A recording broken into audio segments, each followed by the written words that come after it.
Welcome back, everyone. So I had a request to draw the back of a character with the arms raised, and honestly, I'm surprised I haven't done this on the channel because there's a very big distinction. You really have to try to draw the back with a variety of the arm movements because it looks just vastly different, right? When you pull your arms back and your shoulders compressed together, your trapezius squeezed together, it looks totally different versus a push up in the air versus a push, like a push up at fully extended. Your back just looks wildly different. And that's why it's a really tricky area to draw. Also, let me do just a very simplified back just to get started. And I've got videos where I've drawn it like this. The trapezius sits on top like this. You get a little bit of an angle there. You get a diamond right about here. And this is going to be a quick shorthand version, so don't hold me too accountable. I can already tell if someone's going to say, that's not right, you messed it up. Like, I'm just trying to give you a really quick version. Okay, so something like that. You've got the shoulder blades over here, spinous scapula, something like that. Right, somewhere in here. You've got this Y-like shape. I always mess this up, but isn't it something like this, I believe? And there's like tiny, teres minor, major, and infraspinatus. I'm not going to get into all that. What I'm trying to show you here is the difference that you get primarily from the trapezius to the shoulder. I think that's the biggest distinction. So you got the deltoids kind of wrap around a little bit like this. You got the lats. Lats do like this W-like shape on somebody pretty well defined. Lower back muscles, what is that? Lower lumbar, the correct name something else. Let's call it the lower lumbar. Obliques, on and on. So, you get something like this for a back. And again, as I mentioned, this is a very shorthand approach. Something like this, okay? So, but the difference is that you see quite wildly different is when the arms are raised, and we're going to do that next. But I want you to just see how in this basic interpretation, it looks something like this. If you were to really pay attention to this area, you got the rear delt, something like that. It kind of goes back in here more, right? It depends on the position of the arms. You got the triceps. All right, so I'm going to stop right there because I'll just keep trying to fix this crazy mess. And remember, too, these muscles, they don't squeeze together unless you're really pulling the arms back and you're showing that. Then you're going to squeeze those together and compress them more. But you got the spine here, and I can't remember what vertebrae are where, but you can see some of the spines there, or vertebrae there, on and on. Again, I'm going to stop right here. But the muscles are actually separated. They attach and pull away from it, right? That's how they work. They pull against our bone structure. So in the next part, I want to show you how to draw the arms raised and talk about the differences you might see there. So let's get to it.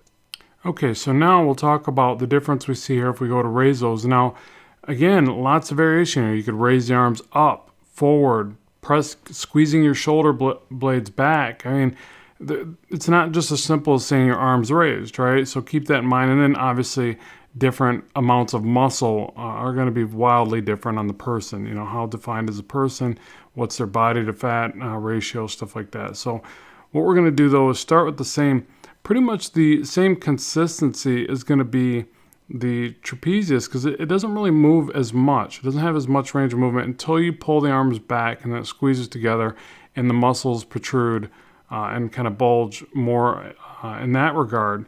But as far as raising the arms, I don't really feel like I see a whole lot of difference. It's, you got to remember, it all attaches to the bone and where the bone's going, how far can the muscle follow along, and then what's the range of rotation. Well, in the shoulders, it's great, right? So here you're going to get to see the deltoid really change shape, and then as somebody raises their arms right up, you're going to get maybe something like this. Again, all this is going to kind of stay the same.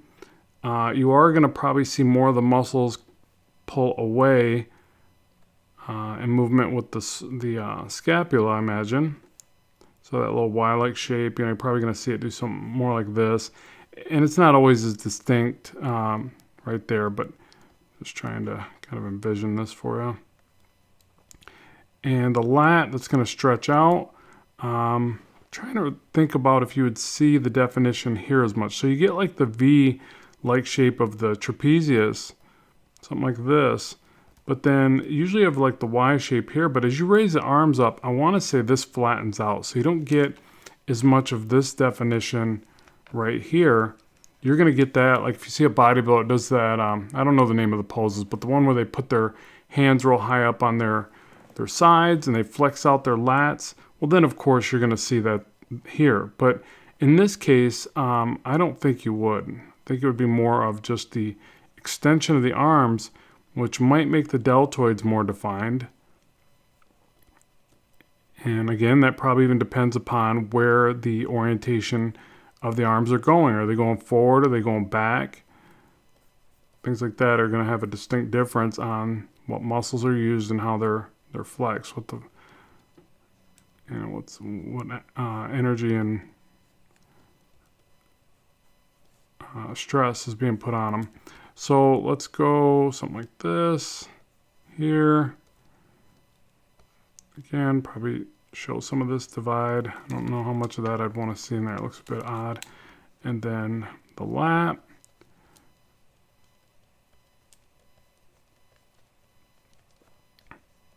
So like for instance too, if somebody's leaning back when they do this, you're probably going to start to see some of this, is it the rectus spinae? Forgive me, I'm probably saying that wrong, but I think it's the rectus spinae. There's smaller ones down here. They kind of look like tubes. You don't see them in a lot of poses unless someone's really lean. But if they were to lean back, I want to say you would see those right about there. But the main difference and distinction that I notice, and I'm trying to point out to you here, is the way the shoulders shift. Also, notice too that they've rotated back where you can see all three heads clearly. You can't do that in other poses, right? So as you raise your arms up, they're rotating back. They're pushing back on the trapezius a bit more. All that goes back further. Just like if we were to turn this character around, and I'll do a very rough version.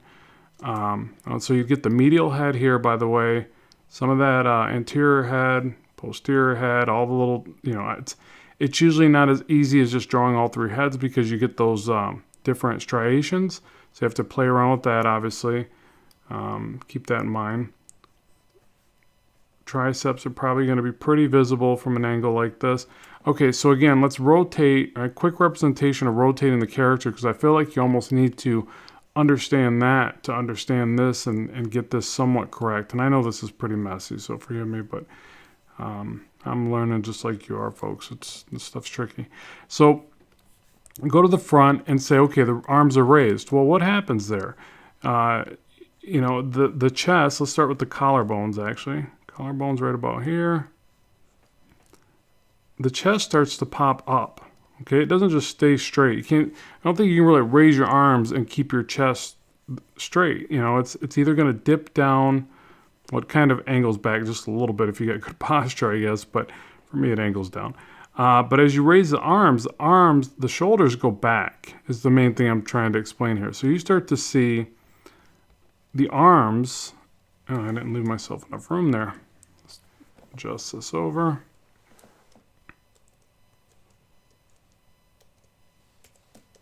Come on. Now I'll just make it smaller. I got plenty of resolution on this canvas.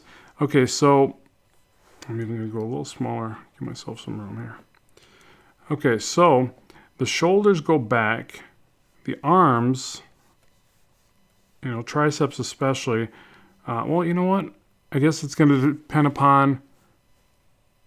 I'm holding my arms up, by the way. Pronating and supinating my hands, palms down, palms up, I guess it doesn't matter a whole lot. So no, here we're going to see, I still feel like we're going to see the triceps here, but let me go back to that other view. Oops.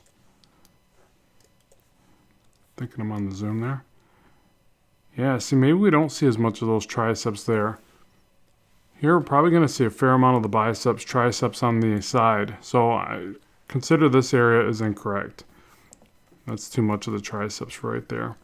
It's going to be a little bit more of a profile shot at that point.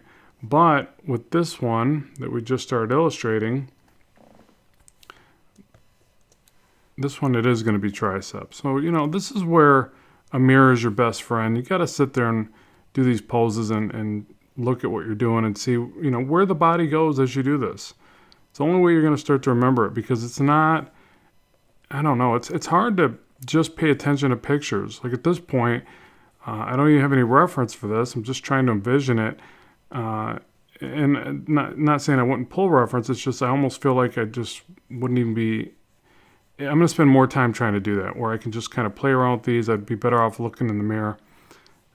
So the shoulders here, you're only going to probably get a little bit of that anterior and a little bit of the posterior, and the medial is on the other side of the arm. Okay, so shoulders are big enough where you do see them because they encapsulate it, but look how they've rolled back.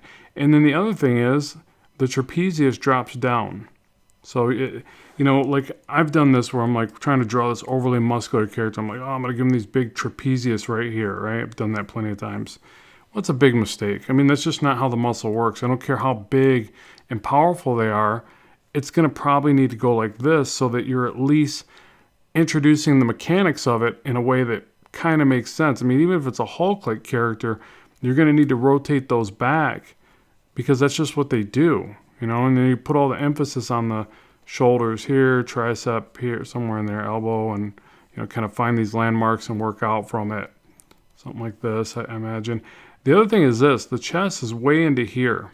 Look at that. So it shoots up and it inserts like, through this area right here, like in between the deltoid and the upper arm. So that's the other thing to think about, that you're going to have to get this pulling off the side of the pectoralis major, because that's what it's doing. It's shooting into this direction like that. So that needs to be, somewhat evident. And here you'd have what? Is it coracobrachial? I can't remember what this one's called. But and then you get into your rib cage. You get from the bottom of the rear delt, go right into the lat. You can widen those out quite a bit because, again, the arms are pulling back. It is bringing those at least back and out. I don't know if it's really, I guess it is. It's pushing against the spine, but it's widening those out because the arms are raised. So, bad kind of scribble here, but hopefully you get that. You get the neck muscles in there.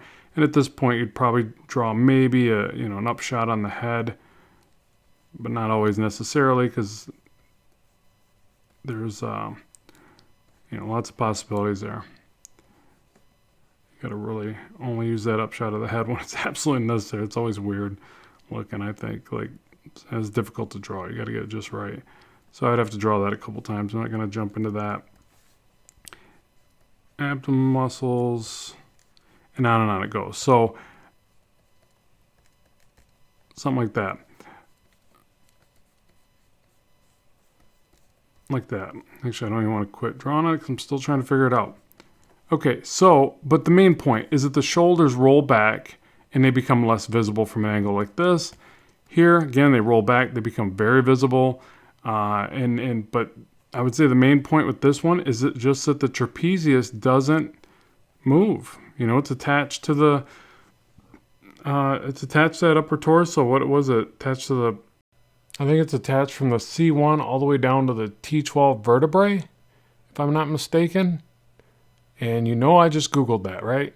So there it is. That's the way I would draw the back with the arms raised. It's not the prettiest picture, but hopefully it gives you an idea for what to look at and what to look for and how to do it. Mainly, I would really pay attention to the connection points. So the way it attaches here versus here, all that is good food for thought. So try to find your reference for that, redraw those areas, and see what you come up with. So thanks so much for tuning in and watching. More content on the way very soon. As always, keep drawing, keep having fun, and bye for now.